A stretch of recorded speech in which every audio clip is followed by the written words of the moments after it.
કા ભાઈ હમણાં તારે હરખાય છે ને વાત સાંભળી કે જમીન બમીન વેચી છે પૈસા આવ્યા લાગે અરે હા ભાઈ આપણી પાસે ફૂલ પૈસા હે, મોજે જ કરવાની હોય. તો હાલો ક્યાંક જવા દ્યો ખાવા. હાલો જમી આવી. એમાં શું હતું, રૂપિયા તો આજ છે ને કાલ નથી. રૂપિયા તો હાથનો મેલ છે. રૂપિયા હાથનો મેલ એમને તો ત્યાં ગાડી રોકડા લીધી છે ને. અરે ના ના ભાઈ, હપ્તે લીધી છે. આ તો હાથનો મેલ વેચીને લઈ લેવાની ગાડી રોકડા તો ખબર પડે તમને.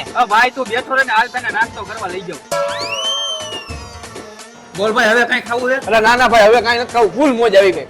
બસ ને હવે બસ ભાઈ તમારું 500 રૂપિયાનું બિલ થયું. 500 રૂપિયા હાલ્યો, 500 રૂપિયા અને 50 રૂપિયા ટીપ.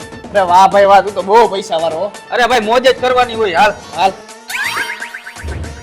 ભાઈ તું અહીંયા એને 2 મિનિટ ઉભો રહે, હું આવું હમણાં. હા ભલે હાલ. ભાઈ ઓલી 50 રૂપિયા ટીપ આપી હતી, લાવો ને પાછી. તો નો ખોટી ઊંચી ઊંચી કરતા હોય તો હાલે તારા 50 રૂપિયા. હાલ ભાઈ.